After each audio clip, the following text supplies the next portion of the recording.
सर्वेभ्यः नमो नमः। आप देख रहे हैं ज्ञान सुधार चैनल पर सुदर्शन जैन के साथ। आज द्वंद्व समास। द्वंद्व समास किसे कहते हैं, चलिए सर्वप्रथम हम इसकी परिभाषा देखेंगे। प्रायेण उभय पदार्थ प्रधानो द्वंद्वः। प्रायेण प्रायः उभय क्या निकलेगा, प्रायेण उभय पदार्थ प्रधानो द्वंद्वः। अर्थात प्रायः उभय पदार्थ प्रधान, प्रायः उभय पदार्थ, उभय मतलब दोनों, पदार्थ से समझना है पद, प्रधान क्या हो, प्रधान जो हो उसे द्वंद्व समास कहते हैं। जहां प्रायः उभय पद प्रधान हो उसे द्वंद्व समास कहते हैं।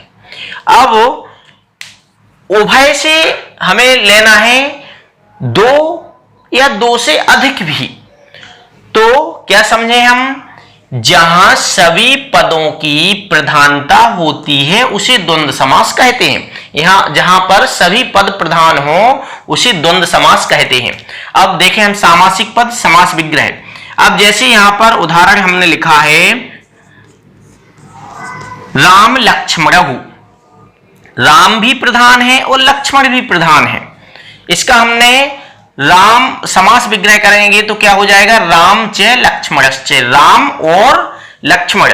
तो इसका सामासिक पद होगा तो क्या बनेगा, जो बीच में इसमें समुच्च बोधक इत्यादि चिन्ह है उसका क्या हो जाएगा, लोप करके हम क्या कर देंगे, राम लक्ष्मणौ अर्थात द्विवचन का रूप बना देंगे। और जहां पर तीन है या तीन से अधिक हैं वहां पर हम बहुवचन का रूप बना देते हैं। जैसे यहां पर हमने हेमंत शिशिर बसंता। अब चलते हैं दूसरा उदाहरण, हरिहरौ, हरीश्च हरश्च, हरि और हर, हर मतलब शंकर, हरि मतलब विष्णु, अर्थात विष्णु और शंकर, इन दोनों को क्या हो गया, समास हो गया इनका, तो हरिहरौ। अब पितरौ, पितरौ में माता चे पिता चे, माता और पिता। अब इसमें दोनों पितरौ में दोनों द्विवचन में बन गया पितरौ, माता चे पिता चे द्विवचन में पितरौ। उसी प्रकार हेमंत शिशिर बसंता, हेमंत शिशिर और वसंत, ये ऋतुओं के नाम लिखे हैं, हेमंत शिशिरश्च, हेमंतश्च शिशिरश्च वसंतश्च। अब इनका हमने समास कर दिया तो क्या बचेगा, क्या बन जाएगा, सामासिक पद हेमंत शिशिर बसंता।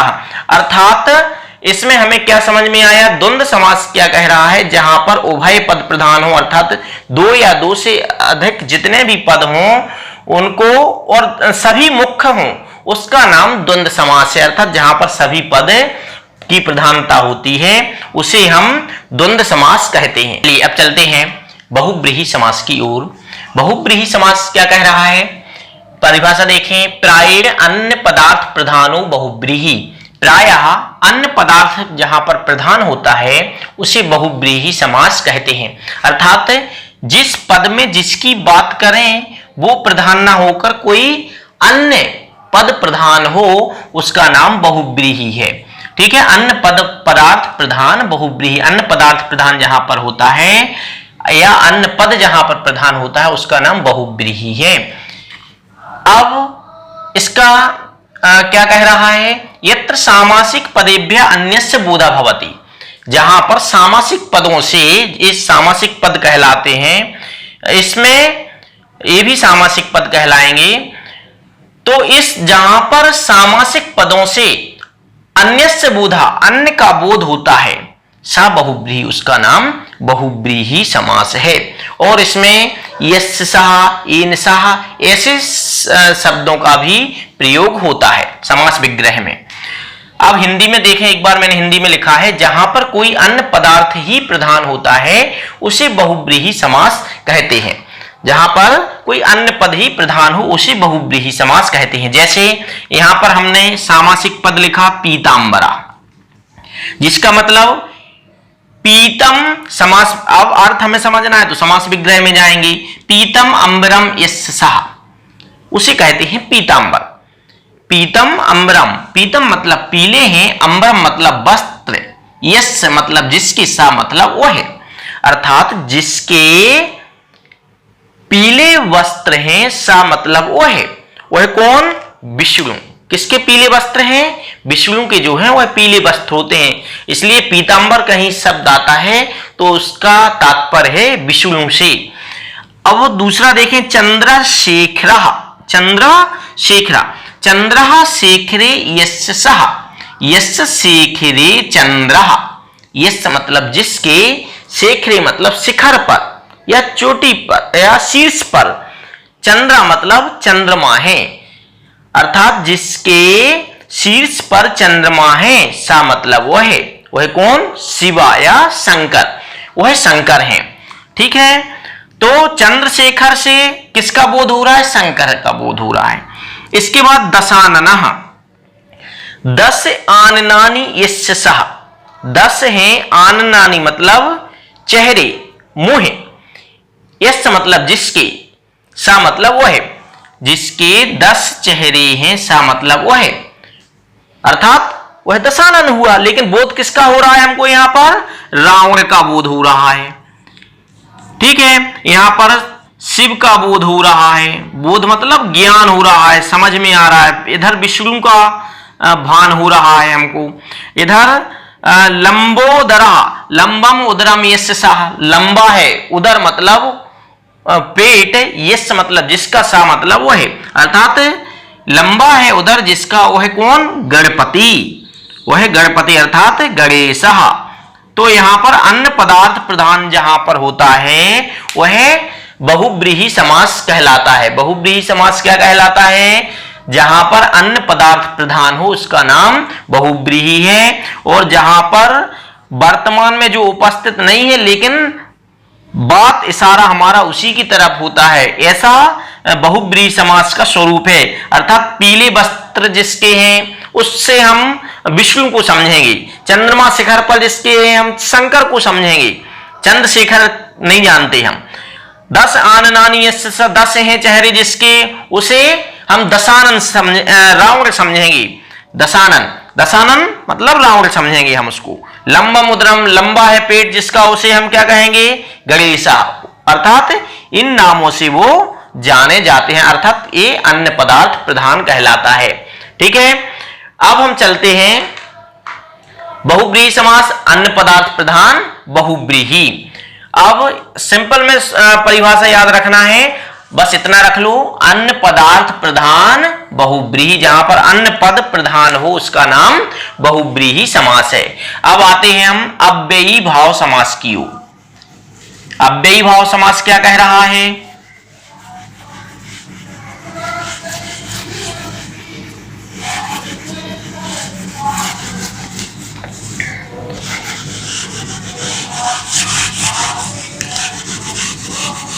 अव्ययी भाव समास कह रहा है, अर्थात पूर्व पदार्थ प्रधानो अव्ययी भावा,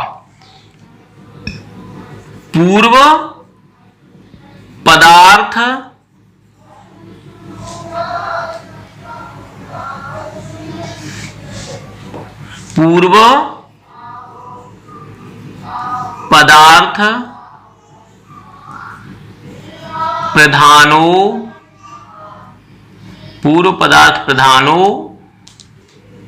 प्रधानो व्ययी भावा, अर्थात जहां पर पूर्व पदार्थ प्रधान, पदार्थ मतलब पद समझना, जहां पर पूर्व पद प्रधान हो उसका नाम अव्ययी भाव है।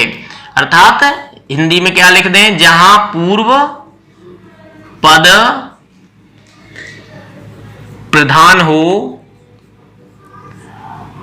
हो उसे अव्ययी भाव प्रधान हो एवं अव्यय हो, प्रधान हो एवं अव्यय हो। जहां पूर्व पद प्रधान हो एवं अव्यय हो उसे अव्ययी भाव समास कहते हैं। उसे क्या कहते हैं? अव्ययी भाव समास कहते हैं। समास कहते हैं। किसे कहते हैं? जहां पूर्व पद प्रधान हो एवं अव्यय हो। पूर्व पद प्रधान भी होना चाहिए और साथ में अव्यय भी होना चाहिए। पहला पद अव्यय होता है, इसमें पहला पद अव्यय होता है और वही अव्यय प्रधान होता है, इसलिए इसका नाम अव्ययी भाव समास पड़ा। अव्ययी भाव, अव्ययी भाव समास क्यों पड़ा? इसका पहला पद जो है वो अव्यय होता है। पहला पद क्या होता है? अव्यय हो, और वो ही पहला पद प्रधान होता है। ठीक है, तो उसका नाम अव्ययी भाव समास है।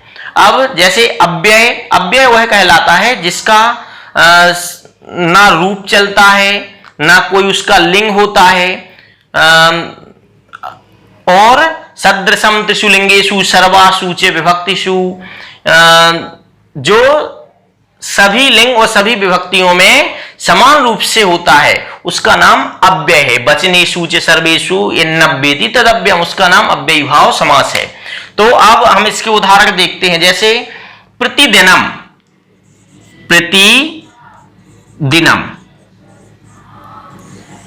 प्रतिदिनम, प्रतिदिनम मतलब, प्रतिदिनम का मतलब है रोज रोज। प्रतिदिनम मतलब रोज रोज। तो इसको हम क्या कहें, समास विग्रह इसका क्या होगा? दिनम दिनम दिनम, दिनम दिनम प्रतिदिनम। ठीक है, दिनम दिनम प्रतिदिनम। इसके बाद उपकृषणम, इसका हम दूसरा उदाहरण देखेंगे। उप, ये भी प्रति भी अव्यय है, उप भी अव्यय है।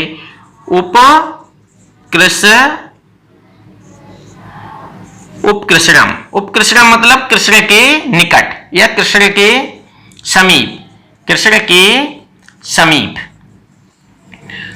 तो इसका समास विग्रह क्या होगा? कृष्णस्य समीपम, कृष्णस्य समीपम, कृष्णस्य समीपम। और भी इसके कितने भी, यथाशक्ति, ये भी मुख्य है, यथाशक्ति। इसके लिए अव्यय प्रकरण हमको थोड़ा सा पढ़ना पड़ेगा, अगले वीडियो में अव्यय पढ़ेंगे। तो यथाशक्ति, शक्तिम अनतिक्रम्यो, इसका क्या निकलेगा?